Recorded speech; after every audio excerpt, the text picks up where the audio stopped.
And we're live again with episode 9 coming at you live on Glimesh. Also being recorded for YouTube. As we have said, today is a very special guest, one that we think you guys will have a lot of fun with, and I'm sure you have a lot of questions, as do we all. So, without further ado, can we introduce you to corner of my eye. the one and only Mr. Clone1018. Ladies and gentlemen. Welcome, Clone, to the show. Thank you for joining us today. Glad to be here. Appreciate it's going to be a lot of fun.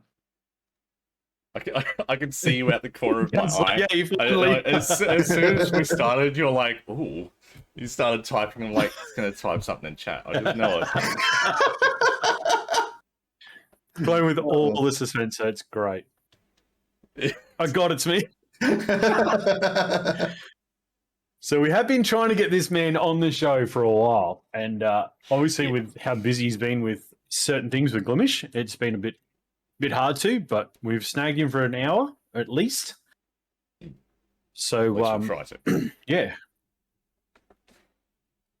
Very excited. So I'm sure Yakes has at least a starting question to fire off because, you know, Yakes is always left in their idle. So I got a pair of great questions. Firing off, we had a little bit of a pre-show conversation here. I want to ask you some car questions real quick. So the first question, what is your favorite car, like of all time? Like your favorite car? Yeah, so I was thinking about that recently because I was supposed to pick a favorite market. And a market is just like what, like a Porsche 911 or something. Yeah. And before we go too far, I do apologize. I lost my voice yesterday. So now it's like it's deeper than it normally is. But more than anything, I just have to keep hydrating to keep it nice and, this is nice. Well, you're good. Naturally. So PBR. I have to keep it hydrated, so I apologize to take a break for that. But my favorite car is really, it's easier for me to describe what my favorite type of car is. I love beaters. I love like the shit boxes of the road.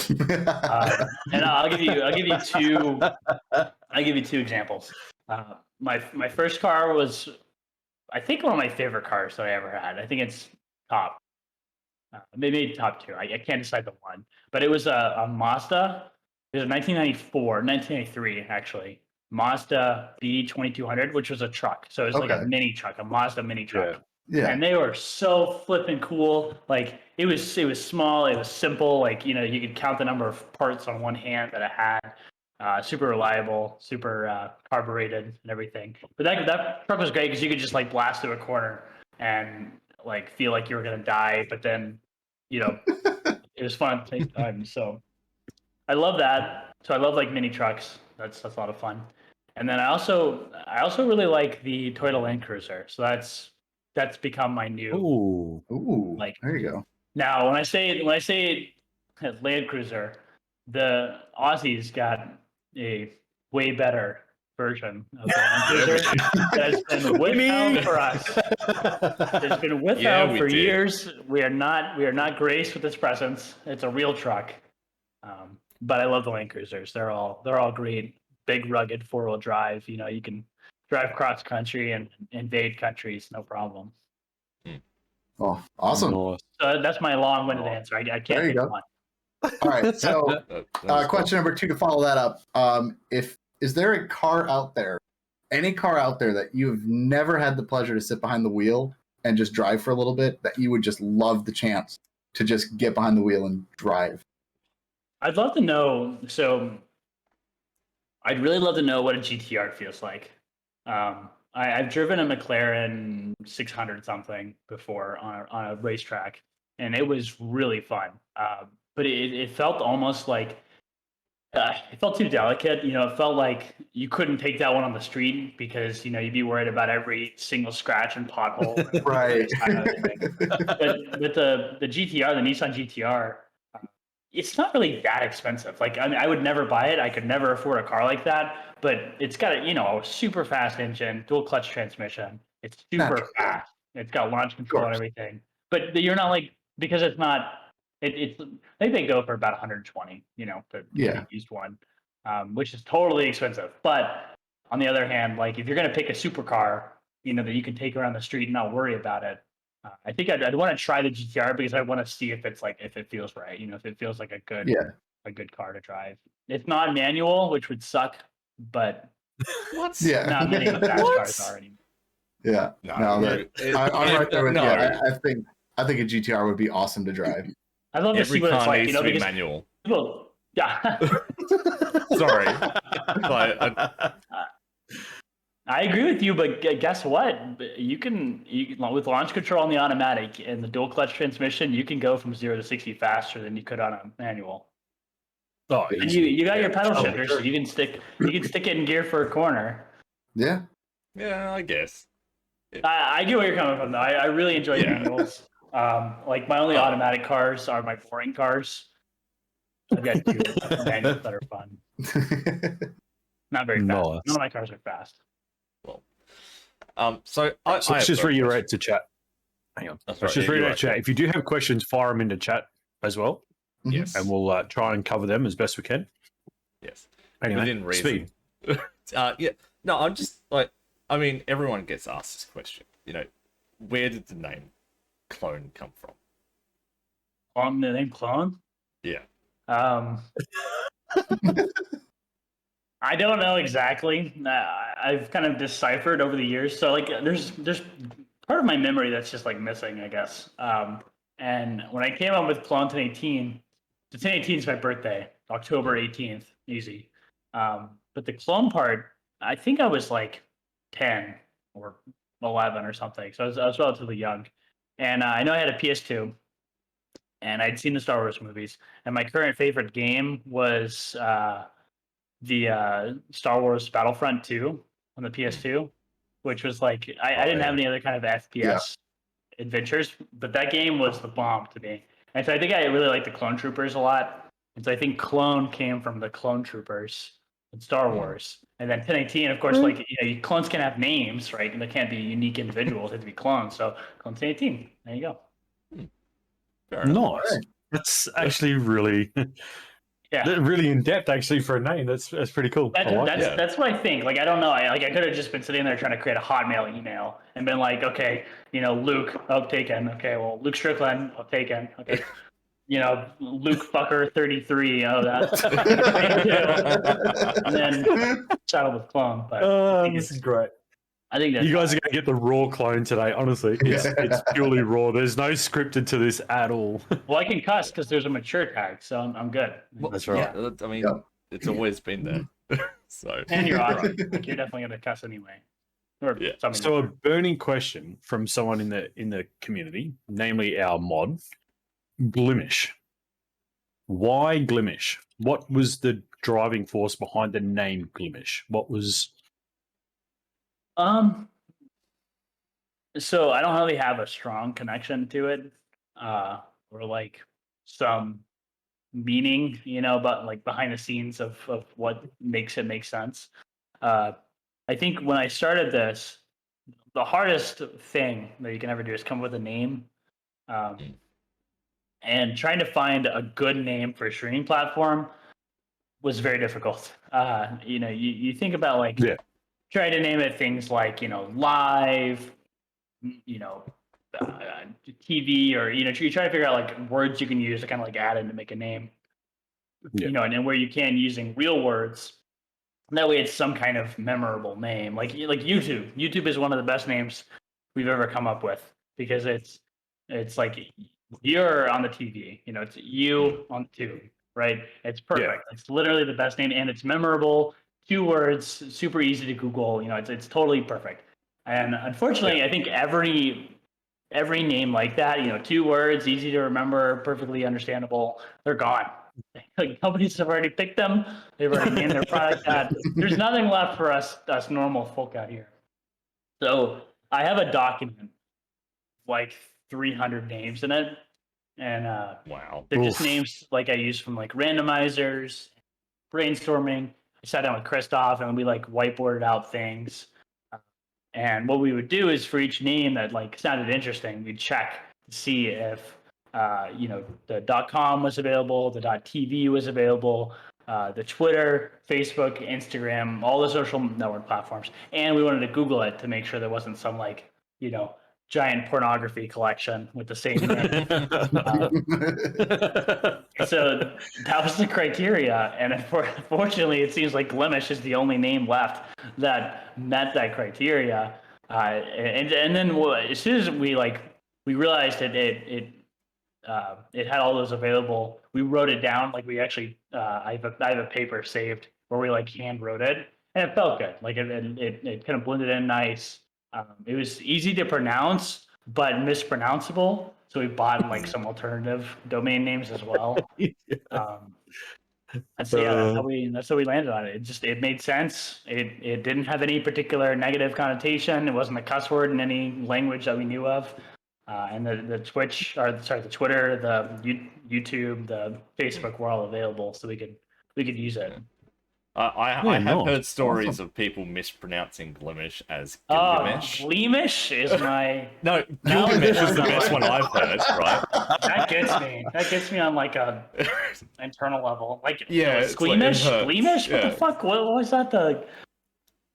There's so many crazy. different pronunciations of it. It's weird. All right, Sweet, you've been hanging hard for this show, so I know you are filled with questions. I have. So dig deep. What have you got? Which one to start with? See, that's the Gilgamesh. Yeah, that's another funny Gilgamesh. one. Gilgamesh. I will give props to SachiBot for that because he actually did tell me that because he does play Squad online, and for some reason they just say Gilgamesh instead of Glimesh. So in the early days when you Googled Glimesh, I think the Google autocorrect tried to change it to something like that. Right. It's the same in Authy for the 2FA. It comes up as Gilgamesh as the 2FA. Yeah, that's a weird one too. I don't know if I can actually show it.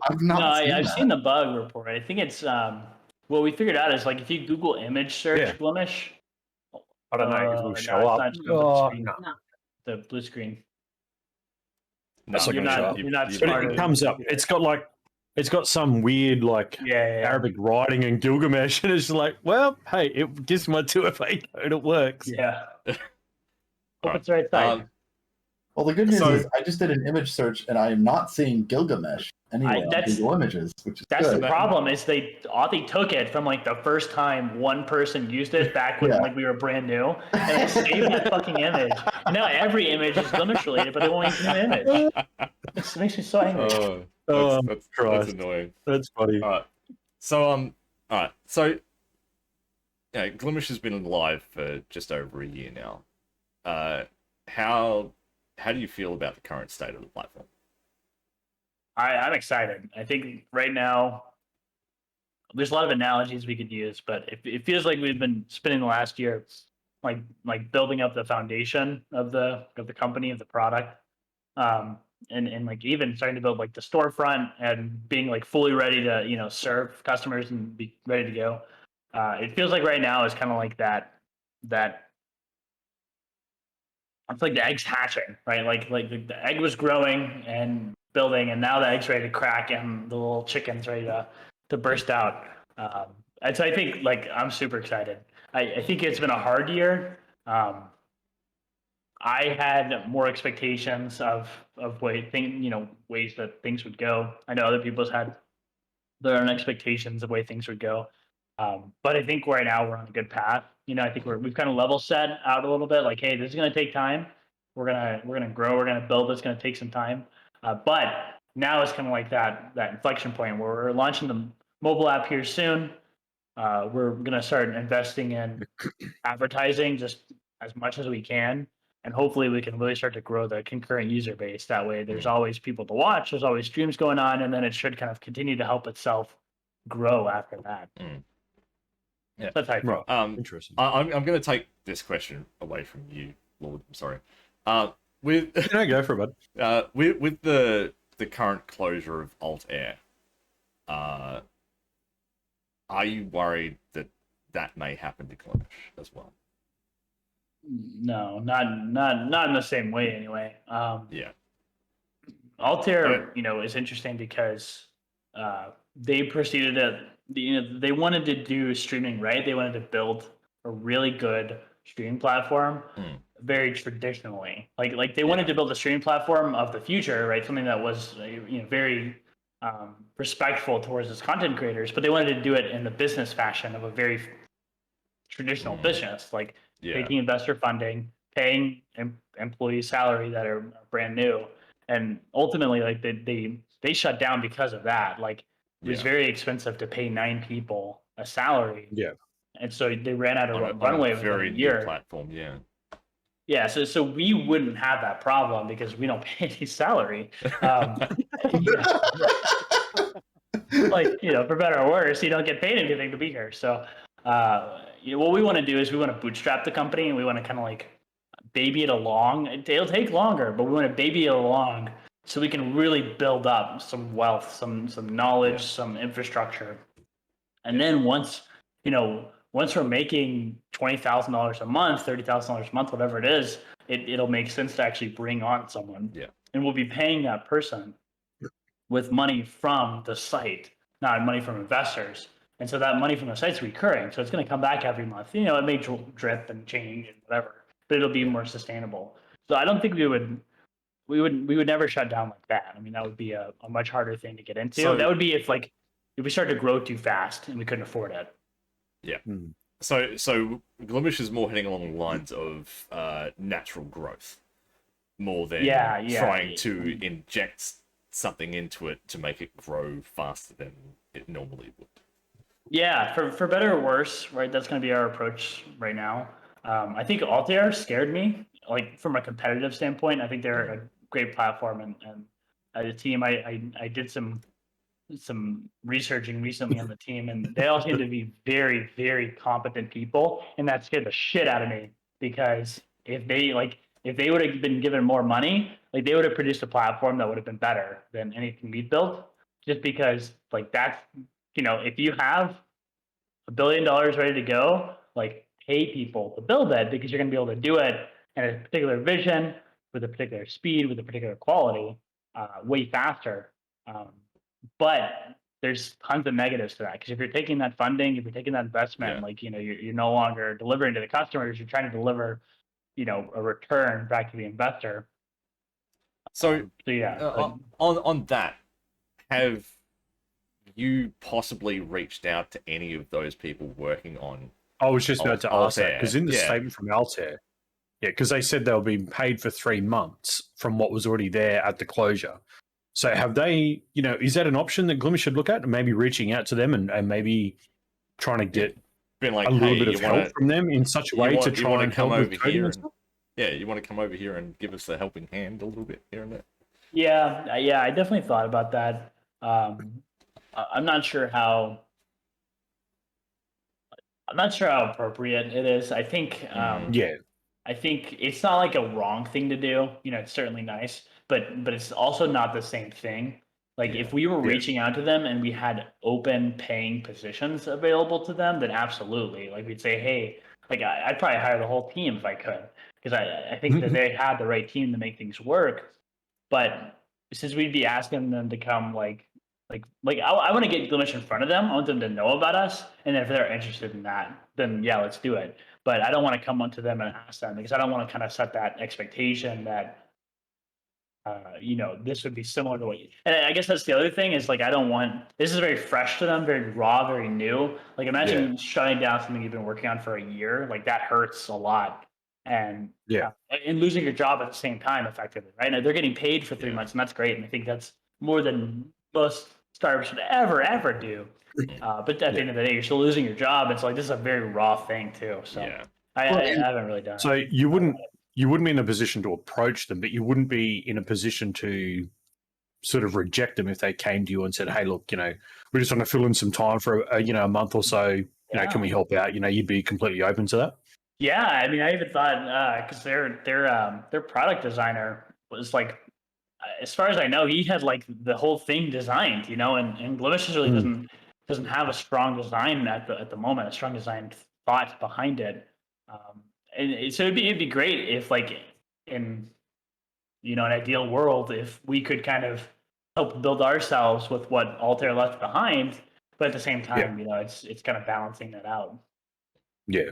Yeah. One thing I wanted to chime in on. I know, like a bit ago, you were saying how it wouldn't really be appropriate to reach out to the Altair staff and have them come here, and I think you're completely right on that, because that would be like seeing someone that their company just closed out, they just lost the job, and saying, "Hey, do you want to do everything you were just doing, but come over here, but we can't pay you?" Right. And I feel like that would be more of a slap in the face, more so than saying, "Hey, if you want to come help out," or you offer feedback and things like that. But to just be like, "Hey, do you want to come work on this for nothing when you were just doing it for a paycheck?" That just wouldn't. Well, you see, be in the cool. in the statement was read that they're getting paid for 3 months. So it's in some ways that they're still being paid, even if they're not doing the work anyway. So that was hence the question was like, would that be an option? Yeah, I mean, I want to get Glimesh in front of them. Like, I think everyone in the world needs to know about Glimesh. But at the same time, I think approaching them for like a job, for lack of a better term, that's just where it gets weird. It gets I don't know if I do that. It's not a bad idea. I think again, like ideal world, like if we could offer a paid position, like that would be perfectly right to do. It's like, hey, I know that you had a lot of drive going into building a streaming site. Like, come help us do it. Like we're ready to go, but we're just not there yet. No, that's fair enough. So just one more question, and I'll hand it over to you guys. So we're sorry, just like we're deep into phase 2 at the moment, and the platform's pretty well set out, including the mobile app that is coming soon. If everything was to sort of just plateau at that point, and like nothing really got done, like it was just a stable platform, like would you be okay with that? From a development perspective or from like a growth perspective? I think if the platform both, kind really. of went to I think that's what you're trying to get to, is a stale sort of flatline. It was just like it didn't drop off, but it didn't get any better. It just sat in that window of where it is now. Like, it was just sort of it's going, but it's not really going anywhere. You're not gonna like my answer. No, we're gonna love the answer. I think I'd be very content with that, because like right now we're dropping every month. The revenue is dropping every month. The number of like unique visitors is dropping every month. So if we flatline, that'd be great, because that's technically going up, in my opinion. That's doing better. So if we flatline, sure, that'd be a great starting point to like go up. Because at least we're not fighting the down as well. I mean, I know that I would be perfectly happy staying here until it went down like the Titanic. So that's the thing, is like you can use it. Like if it's flatlined, the site's still up, it's still working. You can still stream. You can build an audience on it. You can convince people to come. You can beta test it. You can develop more of it. Like you can still use it. Like you still exist. Well, not only that, but I feel like if you're taking something that's currently going down and looking for ways to just immediately write it and make it go up, I feel like that's almost doomed to failure. I feel like that should be the goal, is like, well, we're sinking, let's stop sinking, and then we can go forward. Right. Yeah. Right. So with the current stature of the platform, are you happy with the goals that you've had so far? Like, I mean, obviously you would have set goals from way back in 2020. And then from launch and getting the first charity stream done and to today, are you able to tick goals off and say, yeah, we've achieved these goals? I think we definitely we were better at setting goals before, especially up to the launch milestone. We had a very clear vision of what that looked like, how we were going to bring the platform to that point. I think after we launched it, it was almost just like a flurry of just trying to get stuff done. We took some time to kind of, to go through the roadmap, make sure it made sense, to make sure it was, still relevant to the users. They still wanted that kind of stuff. We actually did end up changing the roadmap a couple months in, kind of adjusting it, tweaking it to make it like even better, even more effective for our current users. And so now the goals end up becoming like checking off these boxes, which I think we still need more less feature based goals, if that makes sense. Like we need like growth goals and like visibility goals and that kind of stuff. And then that's what we're going to set with this advertising push. Is like we're going to go in there and say, hey, we want to get X new number of people on the site, Y amount of growth over time, whatever makes sense, and then kind of use that as like, okay, how can we hit that? How can we hit that goal so we can see that progress? So I mean, like feature wise, the platforms, like the base features are there. I mean, the features that everyone uses. Every feature is happened. Yeah, and I think you said in the board meeting, like there's always going to be people who want more. There's always going to be that person that wants something new or something that someone else has got.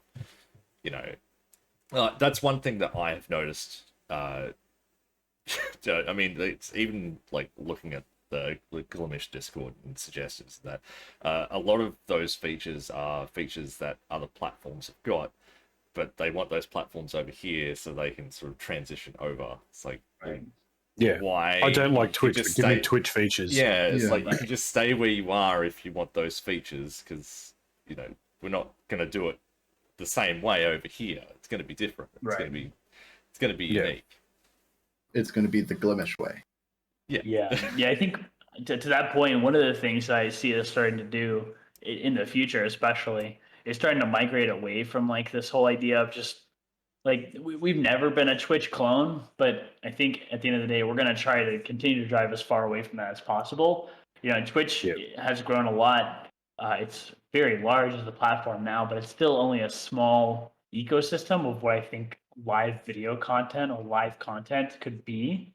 I think the very fact that TikTok came in, which is not live, or at least most of TikTok is not live, the very fact that they could come in and take over Twitch's like literally grow a larger user base with more watched view hours and like less than a year shows that there's so much room left for someone else to come and compete in that space. So I think Twitch is like stagnated because they're stuck on this concept of live video gaming.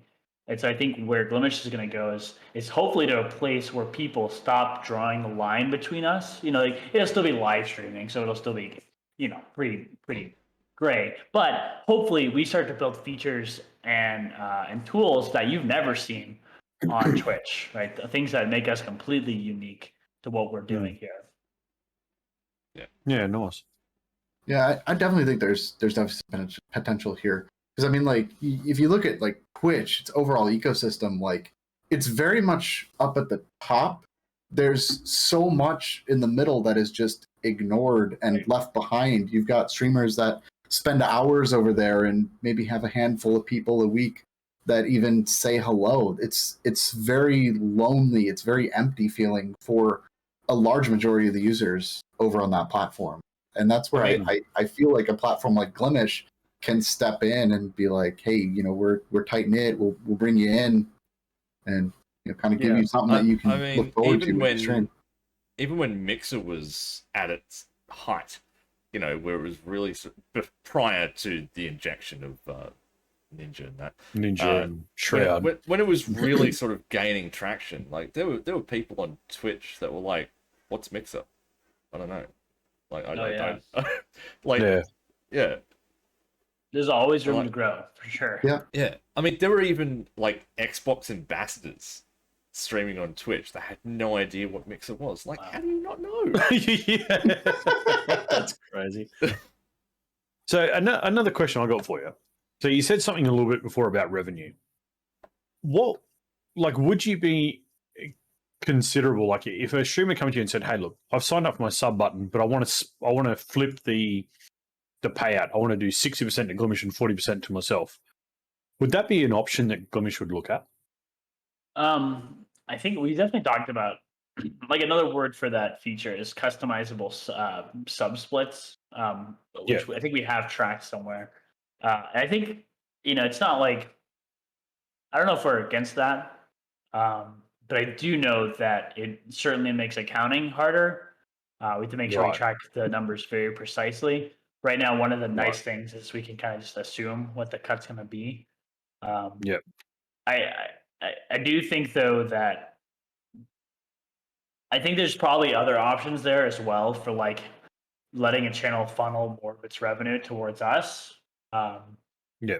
Even for like donations, for example, like if they wanted to share some of it with us, or if they wanted pay for the payment fees themselves, so that the streamer or so that the viewer can donate the full amount. Like there may be more room for controls like that in the future. Yeah, more like a sliding scale sort of thing. Right. Like, yeah, I don't know how. I would hate to. I think as subs get more complicated, we would probably have more room for features like that. But I think for now, like the complications, it would make accounting a lot more complicated. Yeah. So in that situation then, why the sudden shift to a 60-40 in the revenue raise? Why not just leave it at 50-50 while Glimesh was still building and trying to get its feet? I think that's going to be a very powerful marketing tool in the future. I think that honestly, I mean, it's the right thing to do for creators. Like to be able to give them a larger cut if we can is going to be the right thing to do. But at the same time, like I can't lie and say that that's not a huge marketing potential, because once we're starting to get in front of streamers more aggressively, like, hey, come make more money. Like if you can move over your sub base, you will make more money with us, and there will be no ads in your stream while you do it. There will be none of these fucking inconvenient bans or issues or whatever. So it was a longer road plan. Yeah, I think it. I can't even remember why we made it in the moment. I think it came out with donations, right? But anyways, I think it was just like the current hubbub was going around like, hey, Twitch should pay more. So hey, Glimesh pays more. There you go. And Glimesh just and people were pointing out that I think we were claiming that we gave you a larger payout than Twitch, and that had been our claim for a long time due to a misunderstanding we had with the way Twitch pays out. So that change kind of helped us kind of correct that, and now you truly do get paid more as long as you have a partnership contract or whatever. Not only that, but I really think the 60-40 split really is I'm trying to think of quintessential to what Glimesh is, because it is a thing that puts the streamer first. And a lot of the complaints that we have about platforms like Twitch is that they're greedy, they're just trying to raise their bottom line and things like that. But when you look at like the 40 split, when Glimesh is in a situation where they need that money, but they're still putting the streamers, the community, before the bottom line of the profits. And I think that's a big message, and I think that's great for the platform. Yeah, and the other thing is, thankfully, like it really didn't make a huge impact on us. It means more to the streamer generally, but for us, it actually, it didn't really mean that much, especially because most of our current funding really comes from the platform subs. The money we take from streams, that really kind of funnels right to paying bandwidth, paying the payment fees. Honestly, Stripe takes so much of our cut of the fee. Like, hopefully in the future we can drive that cost down, but for now it's the end all be all channel cut that we get didn't really change that much.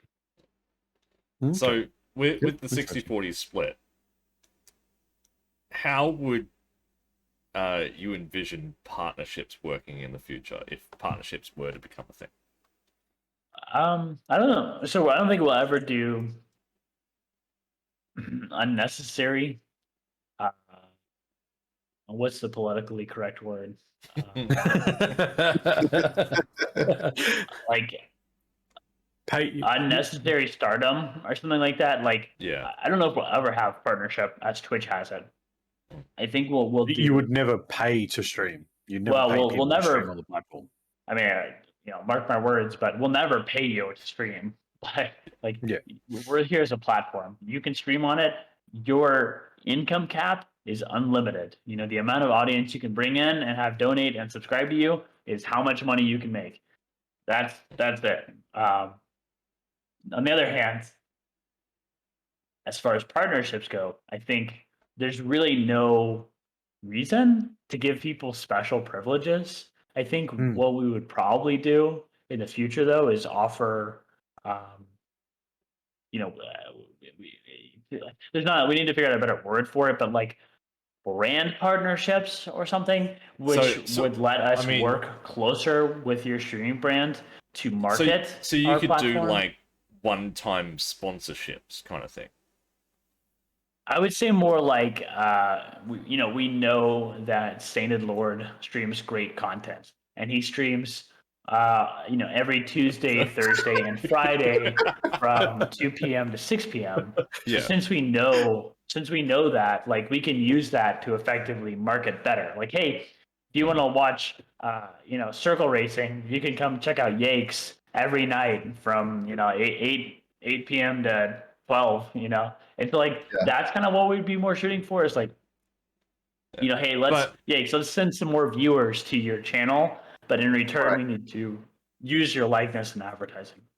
Yeah. And we need you to stream at these certain times. But with basically using streamers on the platform to help market what's on the platform. So it's like, instead of being like, hey, this is Glimesh, you can come here, you got 60/40 split, we got FTL. It's like, this is the content you can find. That would be for viewers, right? Like, hey, we're doing a campaign. Like, one of the things that Twitch did great is Elden Ring came out recently, and they sent out emails and they advertised on Twitter, and they did I think it was even advertisements on like TV or something to show off their Elden Ring streamers. So that way, if you wanted to see the game in action, you'd go to Twitch to get Elden Ring, which is like totally focused on the viewer.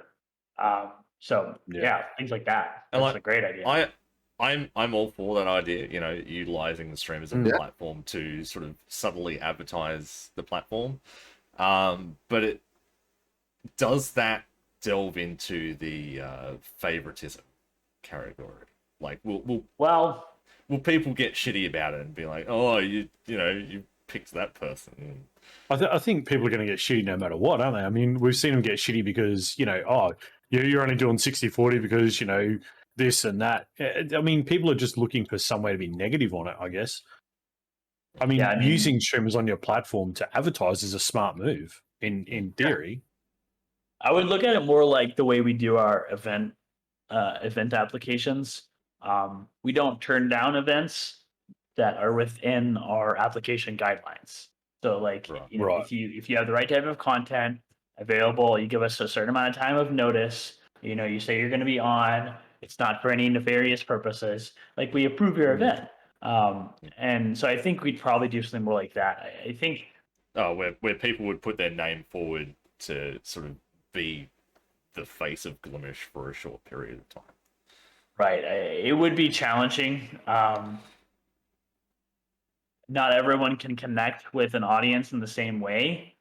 And so, like me, for example, if I streamed, I would not be effective at getting people to join the platform. Yeah, but it would be your name that everyone would come in for. Yeah. Well, but let's say it's not, like, let's just say me as a person, but not attached to Glimesh. Like, I'm a very boring streamer. I want to just move around in Lotro, and that's it. Like, you would not comment. I would not entice you to join and watch the platform. But certain other streamers can, and they do, and they're very personable and nice. And so I think there's like a lot of gray area we have to figure out. To your point, it is definitely a concern that we don't want to create an environment of favoritism, and it can happen so easily. It happens today. We shut it down every time we see it, but it's just something that we have to keep watching out for. Yeah. But I guess one more thing is, like, if we can do it like the event form, then it doesn't become like a gut-driven decision. It's based on the data, based on the form, based on the application. It's based on truths, not your gut. I guess for me, the gut instinct would be putting a toggle in the profile settings to say, hey, would you want to be included in this feature of Glimesh of, being kind of put out on the advertising? It's kind of like with I guess in some ways it's like the kids at school. You got to sign the social media release. If there's photos and the kids are in it, you've got to have permission. So I think if what I'm getting out of that would be maybe like a yes, I want to opt in, and no, I don't want to be on that thing for Glimesh. Like, I'm not. I don't, like you said, you clone it yourself. You're not that sort of person who would feel that you're in that position to drag people in. So maybe you'd say, no, I don't want to be a part of that. Well, so you know what? My point was separate. My point was different. So my point was, what if Glimesh doesn't want them to represent the platform? What if they are like they do fit more within the RFC, within the TOS, they do stream the right type of content, but they're like, I hate to say, like, they're really boring. They don't have a camera, they don't want to talk, or they don't even have a microphone. Like we what those I love to watch those streams more than anyone. But are those the right streams that get the most out of our marketing campaign? Right? That's going to be the question, and that's going to be the problem, because if we're advertising the really boring Lotro streamer and we're spending $2,000 on it and it's not getting any return, like how do we Glimesh deal with that? But I mean, I guess it all comes down to the content creator and not necessarily the content. No, that's what I'm saying. I'm just trying not to use any names in particular. Yeah. But like Luke is a boring ass streamer. Like he wants to help. He wants to click that button and be advertised on Glimesh. But like whenever we send out the streams, God, they suck. Like they suck really bad. They don't get any viewers. People will never visit the site again. Like how do we deal with that? So that's Would the opt-in, is there not a way to maybe use that so that Glimesh is aware that person's ticked it, rather than just being, hey, let's have a million people fill out a form and have to then scroll through it all? The point here is favoritism. So regardless of how it's submitted, regardless of how they get to our eyes, how do we not pick them based on who we prefer or who we've seen before? Yeah. Right? Like how do we make sure it's still a fair process? Well, and the other thing you're talking about is like, if you said, Luke, the Locho streamer, not entertaining, people aren't watching that.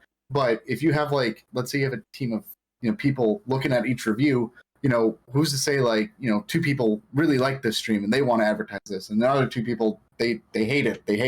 And it's like trying to come to an agreement to figure out like, what the favoritism is. Because like when you're trying to like market content, it's like some people are going to like it, some people aren't going to like it. And I think content is very. But you kind of want to. I agree. Yeah, sorry. And like you kind of want to get those. Yeah, but you kind of want to get those genuine streamers. You don't really want to sort of aim for those, hyper over the top. Oh my god, all this stuff is going on like all the time, because that's just let's be honest. Yeah, no, I totally agree. People are not naturally like that. Yeah. Well, and it comes down to demographics too. Like, what's going to advertise best for males 18 to 24 may not be the same thing that advertises best for women ages 34 to 42. Right. Yeah. Yeah. It's like Parker said, it is a fine line. Yeah. It's definitely one of those little gray areas. It's going to be a tricky one to map out properly. Yeah. So how do we avoid favoritism? We're just going to avoid the feature for a very long time. Pretty much. That's fair. I love it. This is straight up. I love it. In its current state, favoritism is going to shine pretty damn bright right now. Yeah. If you had thousands of people streaming on the platform, then it's like, okay, all right, you're being selective, but it's. Got thousands of people. It's not as obvious, if you've got 10 people and you're selecting the same 4, as opposed to having 1,000 people and you're selecting 10. It's not quite as blatantly obvious, but it's still there, and it is hard. Yeah. Once you're larger, it just becomes a point of, we haven't gotten to you yet. You can kind of shade over it a little bit. Yeah. Right. Well, that's why I think for something like that, I think an application process is better than like a toggle, because then it's like, hey, I'm interested in this, and then like here's a sample size of what my content is. You deliver the whole package. Everything would have to be under manual review. Like you couldn't. You couldn't just it would have to be an automated list. Yeah. But one question I have is, what do you think the best thing to come out of Glimesh has been so far? I think the community has been the best part, right? I think the friends we've made along the way. Actually, that wasn't the answer I was expecting, but it's what sort of resonates around the platform. I think it's a great answer. Yeah. Honestly, it resonates through all of us. Yeah, and all the tattoos that we've sold.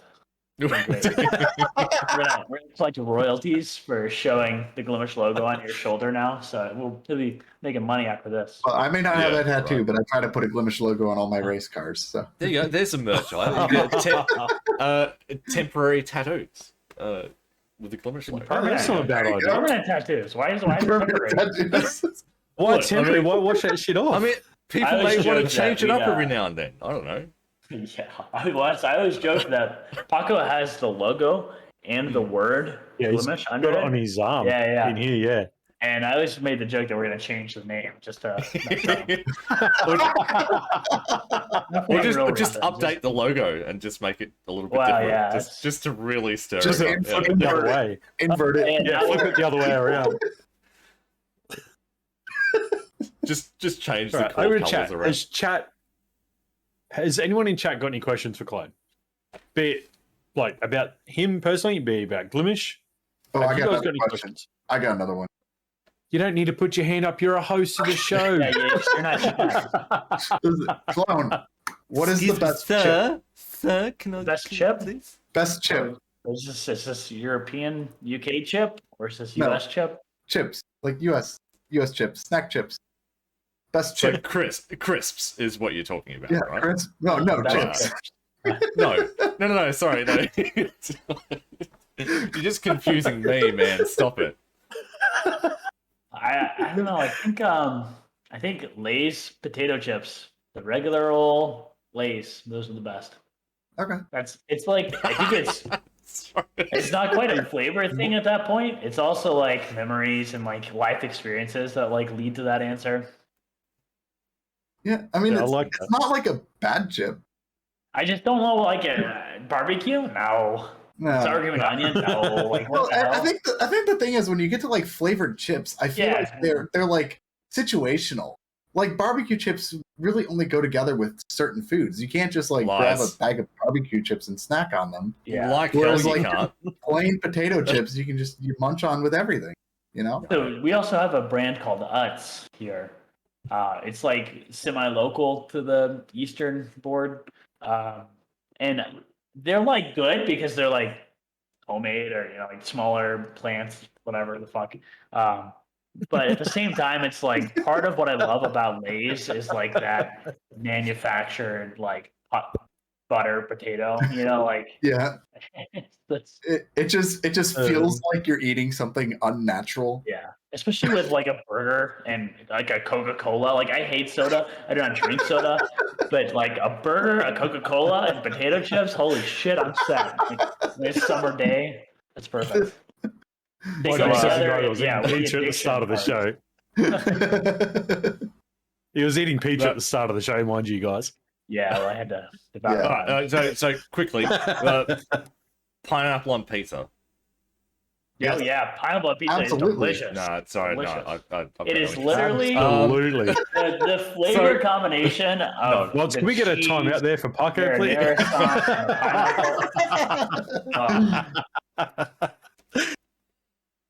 So can we just answer Banjax's? I'm with you because it's like you get like the savory taste of the meat and the sauce, and then you get that little sweet undertone from the pineapple. Yeah, and it's like a blast of flavor. When you bite into it, it like explodes in your mouth. You're both mad. I love it. So Banjax asked a question. He said, "How much did they pay you to appear on their crappy podcast?" $3. That's for the year. It's gone. The budget's blown. Yeah, that was the entire side note revenue. It's out the window. I bought this PBR with the $3, so. Yeah, the whole free budget is gone. Yeah, it's gone. No, it's all good. I like that. Pucker says, "I'll accept the answer when you put gushers on your cheeseburger." No, I couldn't even read that sentence. I'll do it. What the hell? Don't worry, most people couldn't read that sentence anyway. I'll do it. In Clone's opinion, what's the best way for streamers to help promote? Okay, that's a good question, actually. Sideshipbot, thank you. That's a good question. I will do a cooking stream. I'll make a cheeseburger and slap gushers on that bad boy, and I will do it. I'm Challenge. holding you to that. Okay, Better be this week. This week. On to Sachi Bot's question. Ignoring eggs. So that's a good question there by Si. What's Yeah. the best way for streamers to help promote? Promote Glimesh? I would definitely say. I would say promote the platform. Yeah. All right. So it definitely used to be like tell your friends. Absolutely. But I've seen everyone's Twitters, and maybe your friends need a break. Maybe you'd help grow Glimesh better if you stopped tweeting about us. But I think now that we've got the mobile app, I wonder who he's talking about. Weird. Now that we've got the mobile app coming soon, I think like that's the other option. Let's get people on the mobile app. Not let's me. grow that. Yeah, I 100% believe that the mobile app is going to change a lot of things. Oh, for sure. Yeah, because we're also gonna right now we don't have notifications inside of it, but that's gonna be like one of the first features that we put out for it. Will be where you can optionally, if you would like, and get push notifications to your phone whenever streamers go live. That way you can like get a real notification. I think that'll be a good way to get like regular people knowing about Glimesh and then keeping them coming back as well. So like, if you've got an audience, make sure you tell them to follow and hit that little button. That way they can get notifications when you go live, and that'll help bring them back into the app and remember that Glimesh exists, and then that'll help us kind of really grow. Yeah. I definitely think that viewership will be the one thing that will just take off as soon as that mobile app is available to everyone. It'll be hard though, because we'll have to advertise the mobile app as well. It'll be kind of we'll get people who have been holding out, but we still have to advertise. Yeah. Right. Yeah. I mean, there are a lot of people unless holding like out. something about the App Store could help us grow without having to market as much, but I don't know. Oh yeah. By the way, I just want to say thank you for putting myself and SachiBot in that screenshot for the app. I just go through it. I take screenshots. I got chicken cam today, or chicken nuggets today. Oh, nice. I got the bus ride as well. That they'll be on the Apple Store, and then one more person. Who is it? Oh, Memory Leak Death.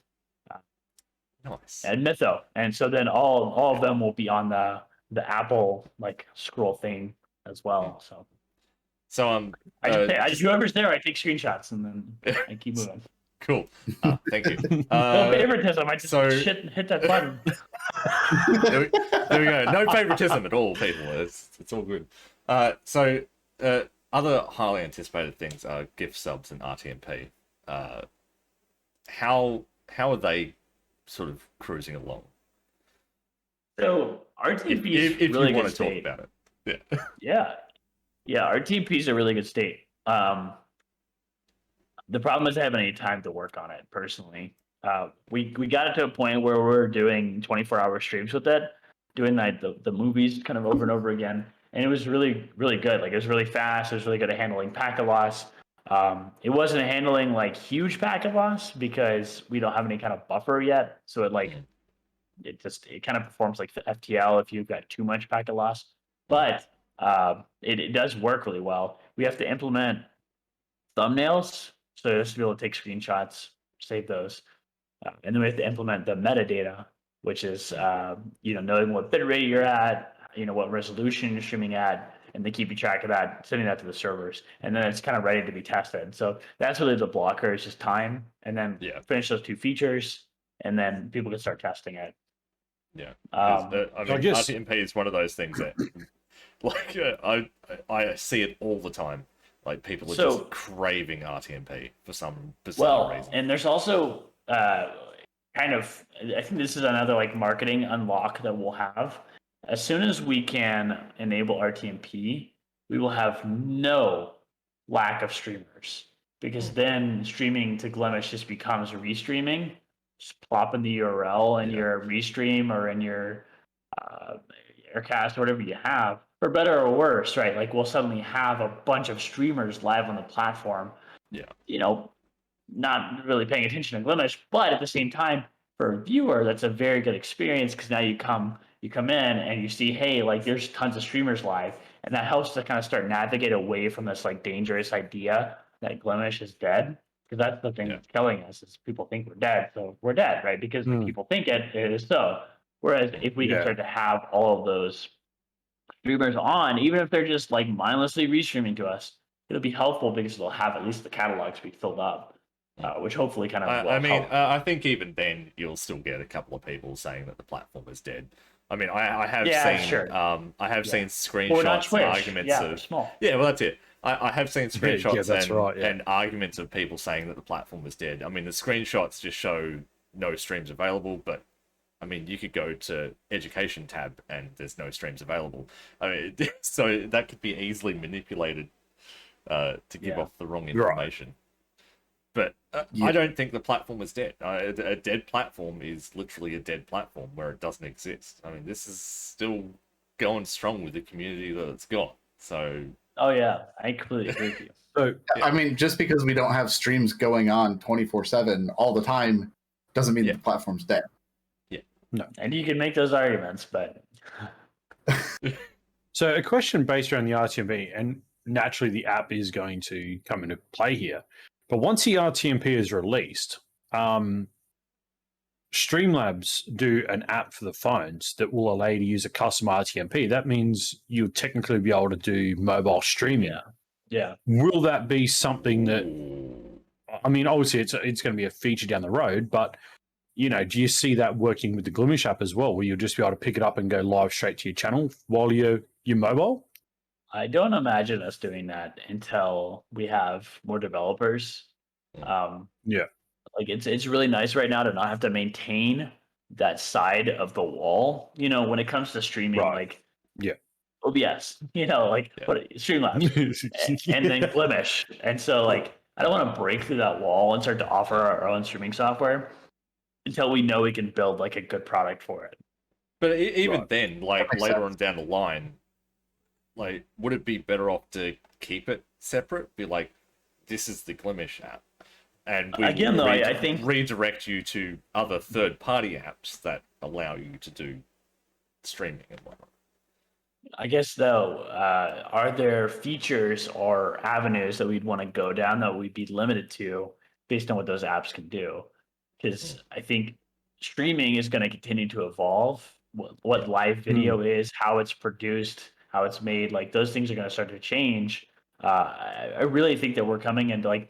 One of the things that Glimesh is doing is diving really far into WebRTC, which is kind of like what Discord's using for this call, what Google uses for their calls, what you can do with FaceTime. So like, just throwing this out there, like imagine a world where you're on streaming from your Glimesh mobile app, and you want to co-stream real quick, and you can just add someone in like a phone call, you know, and like all of a sudden now they're in your Glimesh stream as well, and you can like chat with them and have like an interview all live from your phone. You know, it's like.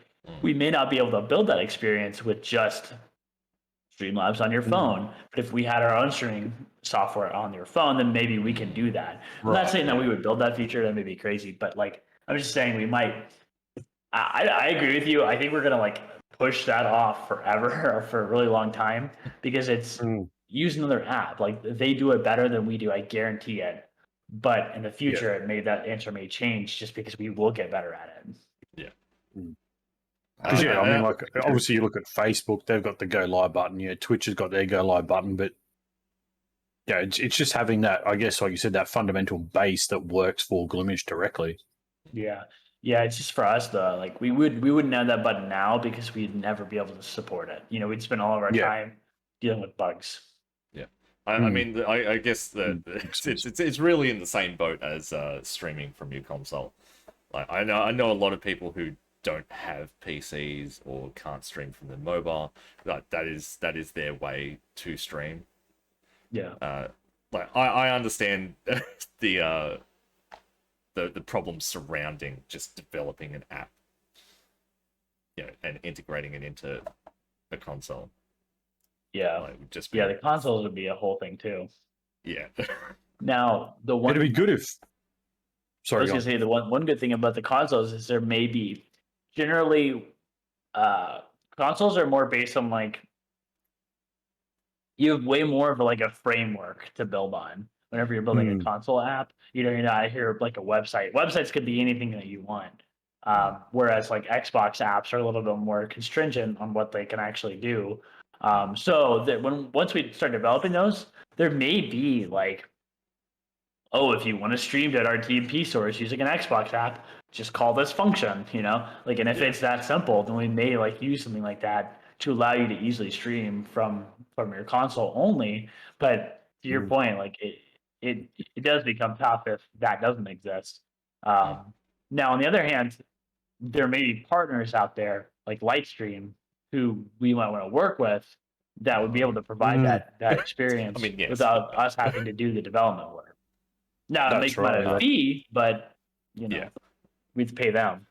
Yeah. I mean, it'd be good if like OBS or something had like the framework in the Xbox or PlayStation, all those kind of things. So all you had to do was just plug in the details, and then just like you do on a PC, just hit the button and away you go.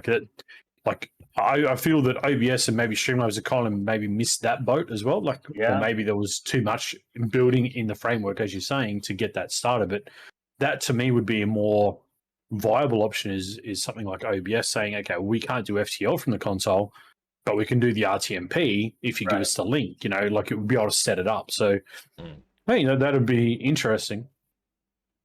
Yeah, definitely. I think Ramirez had a question. Someone wants to read it out. Yes. Building closed captioning support and video elements. So OBS recently added support for sending captioning data with video streams. So, I haven't even heard about that, actually. It makes sense, though. All right, because right now streams are not very accessible. If you're deaf, you can't understand what's going on. I guess would closed captioning be an option in the future? I know we'd have to look into like what OBS is offering, but I do know that like Chrome can listen into an audio source to live transcribe video. I think cool. I know I think we definitely Chat want to also does a closed captioning thing as well. Yeah, Pixel Chat does one. Yeah. Yeah. Well, it's but a little bit the finicky, nice thing would be to see. I was gonna say the nice thing would be though if you could get that raw text sent over to Glimesh to the browser. That way, the user can use that however they want. Whether they want to translate that to another language or they want to. So like translations on the fly kind of thing. Translations on the fly, or being able to use it. Honestly, it could be hard to read off the screen. So you could use custom text, custom backgrounds or font colors. Like if you're colorblind, it may not work. So like accessibility kind of drives towards providing them that ultimate source. Yeah, that's one thing, Paco, I've seen with a lot of the closed captioning is some like if I'm listening and I'm reading, I'm like, if I wasn't listening, that doesn't make sense. Yeah, that's wow. So you definitely, I think there's got to be some sort of how would you say involvement around that. Well, I mean, like I feel like any sort of auto generator closed captioning for live content is always going to have those wait, that doesn't quite make sense moments to it. And I think that's just the nature of AI generated speech to text. A lot of times, like if you look at like a lot of like YouTube videos that have closed captioning based into them, the YouTubers actually can throw in closed captioning scripts on their videos and stuff. And that's why you'll see a lot more accurate closed captioning on those videos. Whereas, if you're just doing speech to text, it's going to get wonky. It's going to get weird sometime. And I don't think there's a way around that until that AI technology is a little bit more advanced. Closed captioning really only works when there's one person talking. Right. So if you're like in a party and you've got 6 of you talking at once, it's gonna get a little bit muddled. Yeah, for sure. A little bit confusing. Definitely crazy. Chat. Any more questions coming out of chat? Just gonna see what we have.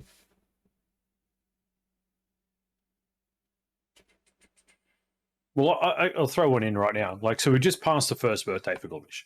Where do you see Glimesh in another 12 months? Like when we get to 2 years old, what do you envision that Glimesh is going to look like or be like? Definitely alive. I think that we should be back to where we were when we launched in a year.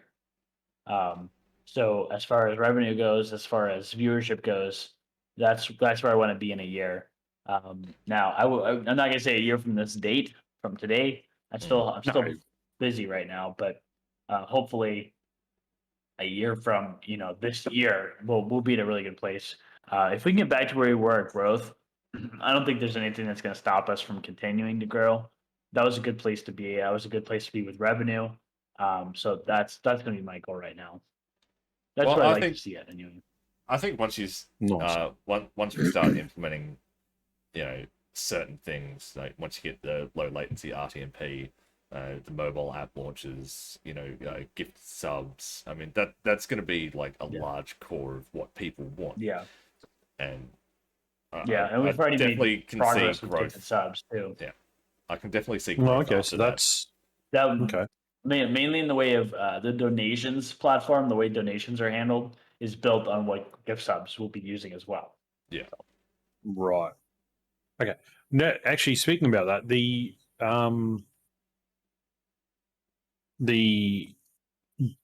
sub and the follow alerts has that been distinguished yet, or are they still on the same? Well, sub and follow are split, same. But the sub and the sub and follows. Yeah. When is that going to get updated in the API? Which part? Because the subs and donations. Because currently, subs and donations are just fucked right now. I don't know. whatever. Yeah, I know. I'm very much aware of how they don't have their own. Yeah, they're both subscriptions. Yeah. But unfortunately, like I've noticed from like my streams, if a sub or a donation comes through, it doesn't alert at all. It's like it gets. Though? I don't know. It just doesn't. It doesn't know what to do. Mine doesn't alert, but it does the same alert for both subs and donations. Right. Yeah. Half the advantage right now to what we have is if you're using something like Pixel Chat or whatever to alert you, it would still work for donations as well without Pixel having to update the code to add in donations. Yeah, no. So like it's not perfect. I don't prefer it, but at least it'll trigger. Yeah. Right. Yeah. And it should always be in your chat regardless. Yeah. Oh yeah. You should see it there. Yeah. There's no reporting. What the? Emotes need refactoring. What do you mean by that? Exactly. Yeah. Like what's I think we're gonna end up splitting out. So I really like how Discord does their emotes. They've got emotes and they've got stickers. I really like the concept of that more than what we have today. It gets really complicated to like encourage people to upload SVGs. People don't have SVG emotes and GIFs, right? Like, and to have animated emotes. So I really like to build up that system a little bit more before we up the emote count limits. Because you're gonna have to re-upload your emotes whenever we do that, or at least some of them. So we want to kind of do that right before we, allow you to add 100 emotes that you have to modify again. So on the emote topic, when could we see personalized universal emotes? So like say so that would come with that update as well, hopefully. Yeah. The problem with that is we wanted to offer more granular control.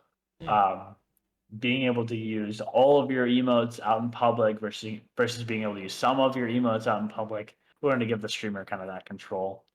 Yeah, and like would you give it control as in the streamer would say whether those emotes can be used by their subs only out in the wild or just by the streamer, or like would it be as optional as possible? About. Yeah, and then maybe even like allowing followers in your chat to use your emotes, or at least some of your emotes, right? Those kind of controls as well. Yeah. Okay. No, that'd be cool. Because Twitch has just done that follower emote thing, haven't they? Like they've just allowed, obviously not the ones that the subs use, but they've given that thing. Right. Yeah, the new. And that's kind of like we spoke about that, where they give them all the crappy ones just to, kind of segregate out and go, oh yeah, look, all my good ones you got to pay for, but you want to use these shit ones here, go ahead. It's just like, no, I don't like that. Yeah, no. But no, that's interesting. Yep. Yeah. Paco's like, I do like the plan we have for emotes. For us providing tools and options. Yeah, I mean that's probably the one thing that sets Glimesh aside is like, hey, do you want to be a part of this? No, okay, fine, tick that box. Bonk, don't want to do it, and it's done. Like there's no. I think that's the one thing I like. The whole opt-in, opt-out type thing, like with the front page, for example. That's a classic. I mean, there are still people that don't understand that. They're like, oh, how do I get featured on the front page? Because they just don't know.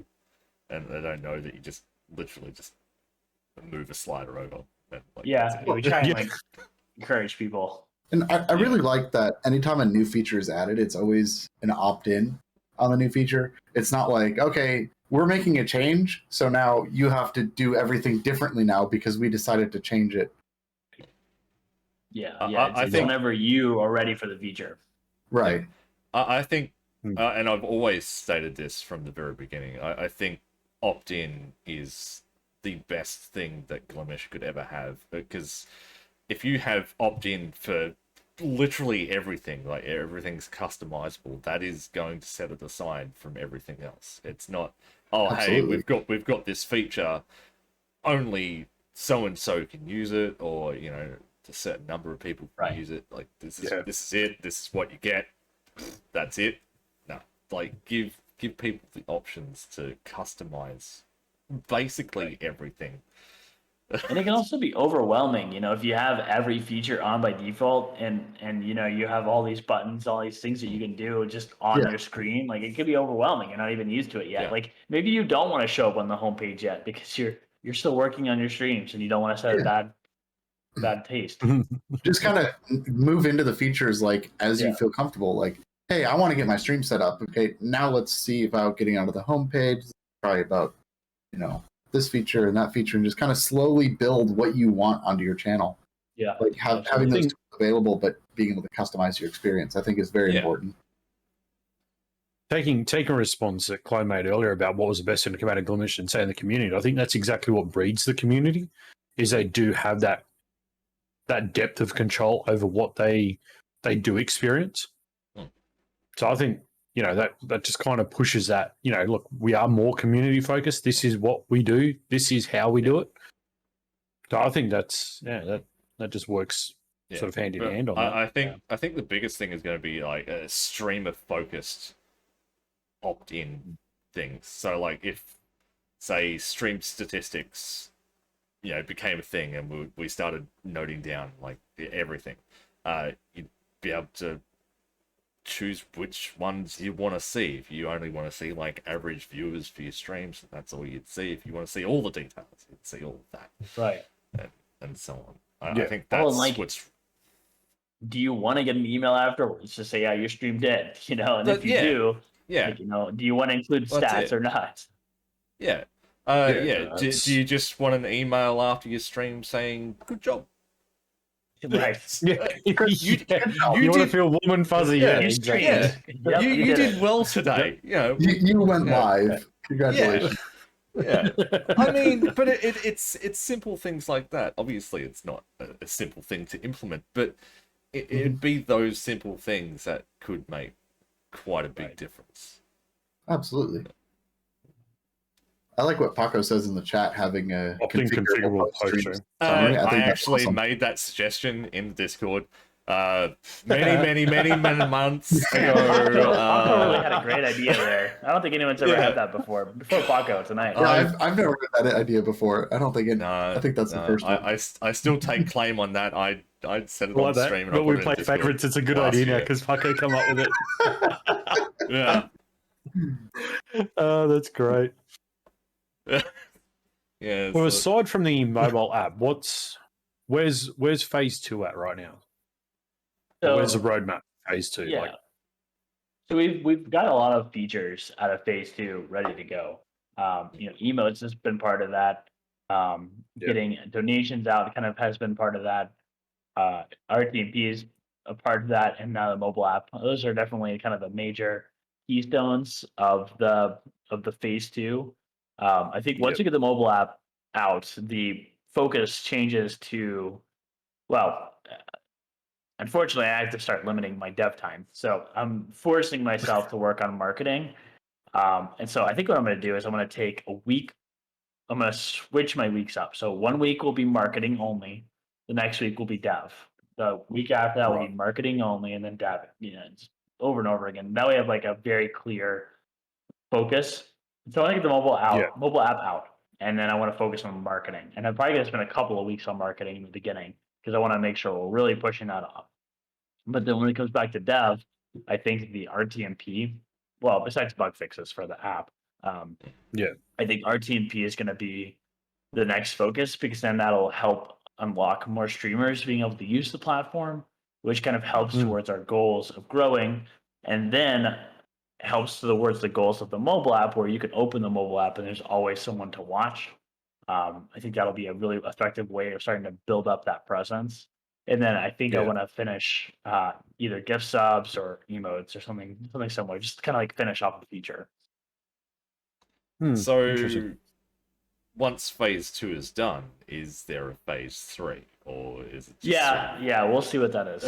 It's all up in the air right now. We had one earlier on. It just didn't make as much sense anymore. Yeah.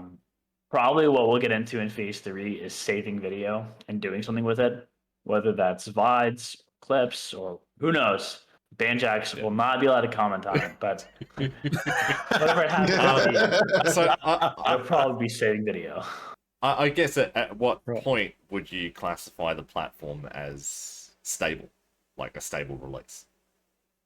That's the challenge because we're stable right now. I think there are still bugs that kind of get in the way that are challenging, but we're in alpha. But that doesn't mean like it's broken. It just means that we still have work to do. I have been. Go ahead. No, so I guess an even better question is when will we drop the alpha tag? I think at the end of phase 3. So, all right. So we're not close to a beta stage yet. No. I think beta stage is when the company has employees. When we have a team of people building this, that's when beta starts to really come into play. Because right now we're so limited by all the volunteers that we have. Not limited by them, but limited by their time. And I think that's the other question. What Paco asked. Yeah. Alpha has negative connotations, and so does beta, especially for gaming audiences. They're used to alphas and betas being like this excuse to take your money now and like deliver a half-assed product. And so the question may be like, hey, do we just jump out of labeling ourselves like this and just go, we're Glimesh, that's it. We are. The end. No alpha, no beta. I mean, technically, that could be sooner rather than later if you wanted to do that. And that may happen sooner than later. And like as a marketing, from a marketing perspective, you drop the alpha from your name. That might be enough to get people in. Yeah, we just have to make sure we're ready for that push if we're going to do that. Well, I live for that day. I'll be absolutely stoked when I log in one day and that alpha is just no longer there. Yeah, we just wouldn't want to waste any momentum that we get like that. Yeah, that'd be a challenge. Yeah, you'd want to ride that wave right to the top. As hard as we could. Like, we want to make sure we're ready to go to marketing for months out. Just to continue it. Yeah, no, exactly right. Makes fair sense. Yeah. We got any more questions from chat? I saw maybe. If not, we've got a few more. Well, we got a few more. We can Banjax. Oh, here we go. Are you ready for this claim? You're gonna ask about VODs. Banjax loves VODs. That's what I know. Yeah, waiting Banjax. I mean, I don't care for VODs. I've always stated like VODs are silly. Clips are more useful. But again, you've got the storage of clips. I think, clips are going to be nice to store. We're not going to be too concerned about that. I think VODs are a challenge. In kind of early discussions, maybe VODs are just available to the streamer to download, and they expire after 30 days or something. That makes it a lot easier on us. We don't have to serve that entire 8-hour stream that you did. Oh yeah, you can download definitely it, make upload it to temporary. YouTube. Yeah. I mean, But, yeah. even Twitch has a 14-day turnaround on their VODs, Right. so their VODs only hold 14 days after that gone. So it's. I mean, even 14 days works realistically. Yeah. So, but obviously that's going to cost. You're paying for storage and all of that sort of infrastructure there. That would most likely impact the sub split a little bit, I would say. Well, based on the research, unless you up the sub. Well, it's actually not as expensive as you'd think. It works out that like a 6-hour stream is maybe even longer than that. Even at like 1080p, is going to end up being like 3 to 6 cents a month to host. So it's not really that expensive to have the VOD. The expense comes into play when you're like serving it over and over again, especially if we don't have any like smart ways of dealing with video. Like if we end up actually downloading the whole video to someone who's not going to watch it, like that can get very expensive. Yeah. So it's not awful. It's not as bad as you think, but it is definitely something to consider. To your point, it can add up, right? 3 pennies over and over again will add up. Yeah, you get a few hundred or even a few thousand people, doing that. It will add up pretty quickly. Oh yeah, definitely going to be savage. No, but I think that's pretty much going to do it. I was going to say, if we haven't got any more questions from the chat. Yeah. Is there a chance of co-streaming or group streaming in phase 3? See, that's a good question, actually. It's a touchy subject, isn't it? Because it's very awkward. Because co-streaming's broken, but works. So it's like, how do you implement co-streaming without it being too cluttered?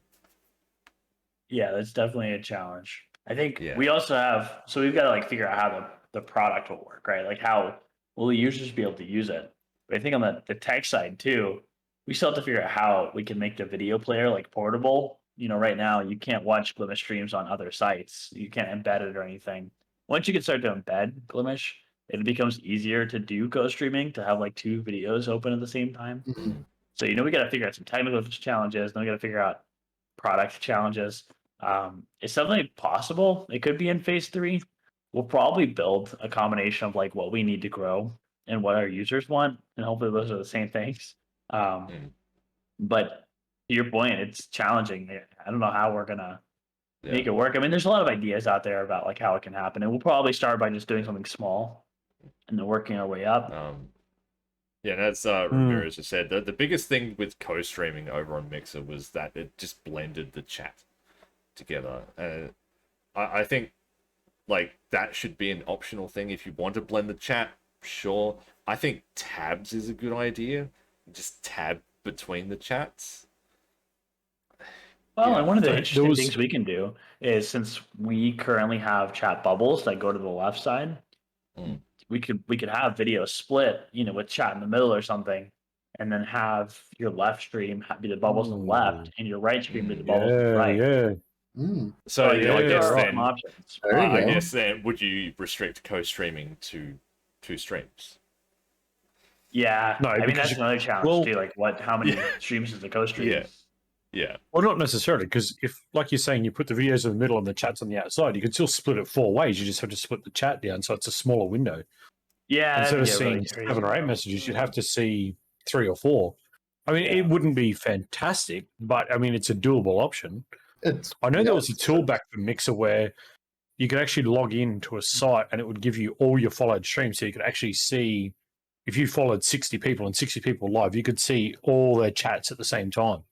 So maybe there's that kind of option to pop chat out, move it in, maybe add it in or something like that. But it's an interesting one. You're reminding me of these websites that you could go to in the late 2000s that you could log into all of your Messenger accounts on a browser. screen and just move all the windows around like crazy. Yeah, I remember those. Yeah, Yeah. Ramirez just said, It's going to be tougher, especially for the mobile app. Yeah. The co-sharing for mobile apps is definitely going to be awkward. I mean, whatever, like, say, however you implemented co-streaming on the website, it would have to be vastly different on the mobile app. Just for the form factor, you wouldn't be able to have the same experience. Yeah, it would and I guess have to be like a cut down, sort of simplified version. Yeah, and we may not even have it for a while. We may have it on the website before, long before it's on the mobile app too. Yeah. Or on the mobile app, you may just have to like switch between streamers if you want a different perspective. Yeah. So like swipe to one side and you sort of flick over to the other stream and right. Yeah. Yeah, it's interesting. What's been the biggest challenge of the mobile app so far? It's been reproducing everything that we have. I mean, it's the challenge of having a mobile app is that you just take your website and you rebuild it on an app. and so it's like rebuilding every feature. We can use the same backend, so we don't have to write all that code again. But we still have to add a new follow button and a video player and a chat, which propagates up and has emotes and has little avatars, and you can click on them and you can browse streams, and there's thumbnails and there's an overlay and there's text and there's tags inside of it and there's an avatar on the left, and like you have to make all those things again. So the mobile app looks different. It looks different too because we had to do it all over again. And so that's been a challenge for sure. So the mobile app is obviously launching on the 22nd. Is that still on par? Is Apple going to play nicely with that date? Or we don't know about Apple, but we do know about Android. Android is approved. So Android's ready to go. I just have to hit a button. Apple, I have it set up that I can set a button and they're ready to go. But like you mentioned, their review process is normally tedious. Thankfully, our app is very simple. We don't require a lot of permissions. We don't ask for anything special. We don't have a lot of tracking. All we track is what pages you view. And then whenever you log in, we know that you logged in. So it's relatively simple on the grand scale of things. And they have already reviewed it before. During the initial listing to send it to test flight, we had to get approved. And so they did approve it then. So this would just be another check. And it did take them 3 days or 4 days to approve it initially. So they were actually checking it. And so we'll see what happens with the real live launch. Yeah, right. Serious question. Is there any chance there could be a host button eventually? One that is. So basically, instead of having I think an auto host, an actual physical button. Yeah, the answer is that we've got everything we need for that, except for the host button. So we've got the whole hosting system built. It's ready to go. You can use it today with auto hosting. We just need a host button to allow you to manually inject a stream in there. Yeah, there you go. You'll see that tomorrow, Banjax. Everything will be fine. It's possible. I don't have time for it right now, but if anyone else does, it's a great feature to add. Yeah. It would definitely be a nice feature to have a button that just says, hey, you want to host this person? Click done. Yep. Yeah. The other thing with I know obviously Memory Leak Def did the auto host, but has there been anything in there regarding maybe a timer? You can actually maybe that cycles through it does say the homepage in the auto host list. Has that been thought about? Has that been put forward? It's definitely possible. I don't know if that's currently slated for development though, but it's definitely possible. Well, so every hour it just sort of cycles onto the next person down the list, sort of thing. Yeah. So do you have to be following someone to host right now? No. They just have to be opted in for hosting, and they have to have done their 10 hours, if I'm correct with that. Yeah.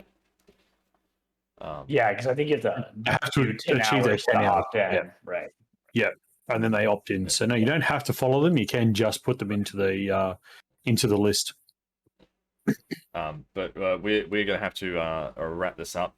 But one last question here. What do you have to say to all the naysayers of Glimesh, the people who shoot it down and give it cold, give it clone, give us the truth. What do you say to all those haters? Well, what am I trying to say to them? Am I trying to convince them to use the platform, or No. It fuck just off? like there you have it. Fuck off, clone 2022.